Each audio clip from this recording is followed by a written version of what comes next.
That's it. All right? Okay, let's do it. Okay, quiet, please. Shh, shh, shh, shh. Ready, action, eyes. Okay, his head moves, his mouth opens up as he stands. There you go. Yeah, that's it.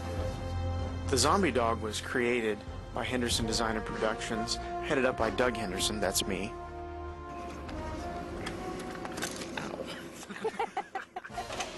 Along with Andy Hosmer and some of my students from the Art Institute of Pittsburgh. We had to do it very, very quickly. We literally only had 2.5, really 3 weeks of build time before the dog had to be in front of the camera. And so we had to work very, very quickly.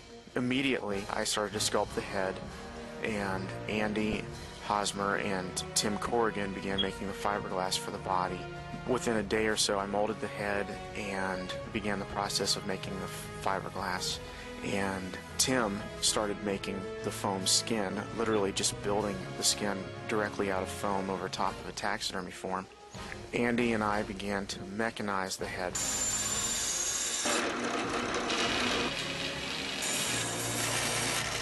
We wanted to make sure that we had eye movement. You know, we wanted the eyes to move side to side and up and down, and we wanted it to snarl. So we designed mechanisms that would lift the nose and then also lift the lips on either side.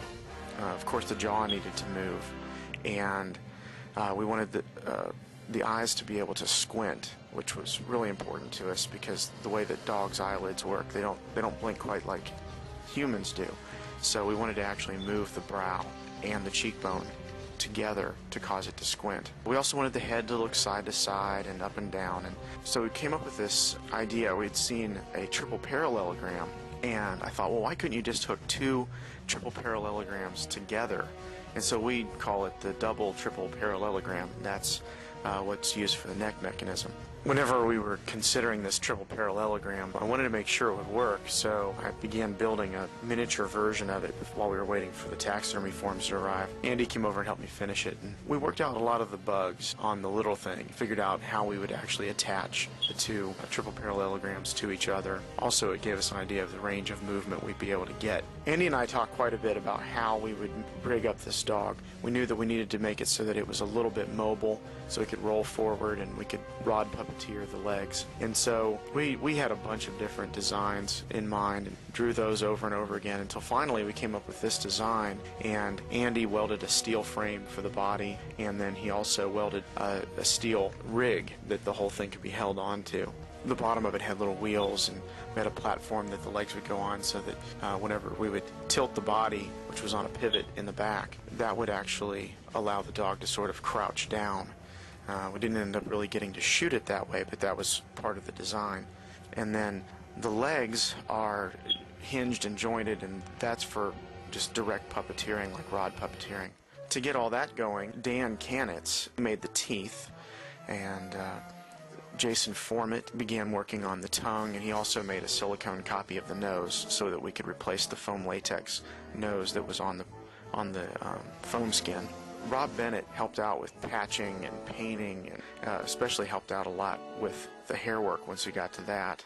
Nick Gillis began the process of cutting and attaching the fiberglass parts of the legs to the armature that was inside, which was an armature that I made very quickly out of aluminum. All those parts were bolted onto the aluminum, and then Nick also covered all of the fiberglass with spandex to give it a slicker surface so that the foam latex would be able to slide against it. A breathing mechanism was made, which was just a simple bladder. Ben Rich made that for me. And that bladder was glued onto the side of the fiberglass. Then that, of course, was underneath the skin to make it appear to be breathing. Okay, and dog breathes. Action. Once the foam skin was done, we carefully skinned it right off of the form, and that we knew was going to be just a little bit too small, so we made a bunch of foam patches that we could use to patch it together. Also, back with the head, we wanted to see if we could make it so that the eyes would glow. Originally, we were planning on having Scotch-Light material down in all the crevices of the burns on the dog, and also underneath the hair, so it would appear to be burning from the inside. Turned out that that effect was not going to work out in the daylight, so that was completely skipped. And so we decided to go ahead and skip the idea of the eyes glowing. but as you can see, it was actually a pretty cool effect. The skin was painted sort of a bloody red color. We were going to be gluing the hair on with rubber cement.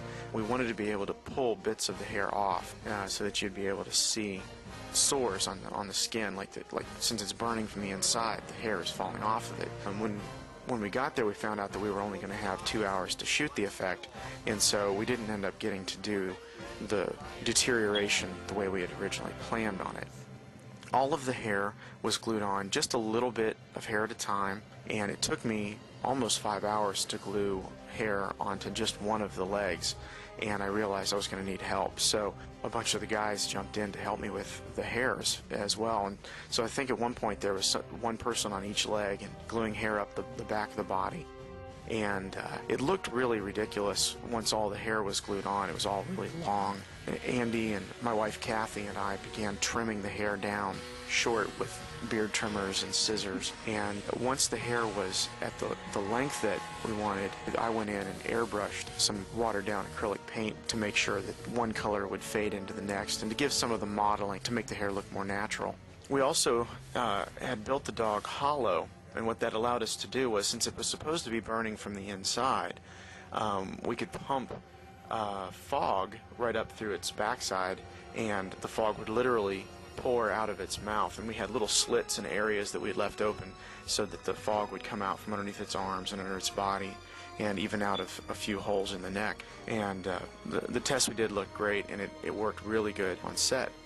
While we were puppeteering, Andy was puppeteering the neck and the head movements as well as the jaw. He also was blowing on a tube which inflated the bladder to make it appear to be breathing. I was puppeteering the legs off camera, and also I would put the fog up the backside of the dog, and then my wife puppeteered the face with remote controls. She was moving the eyes and snarls. And so with the three of us puppeteering it, the dog actually looked quite alive. So anyway, it was a lot of work, a lot of hard hours, and all the guys just really dove in and did a great job bringing together the zombie dog.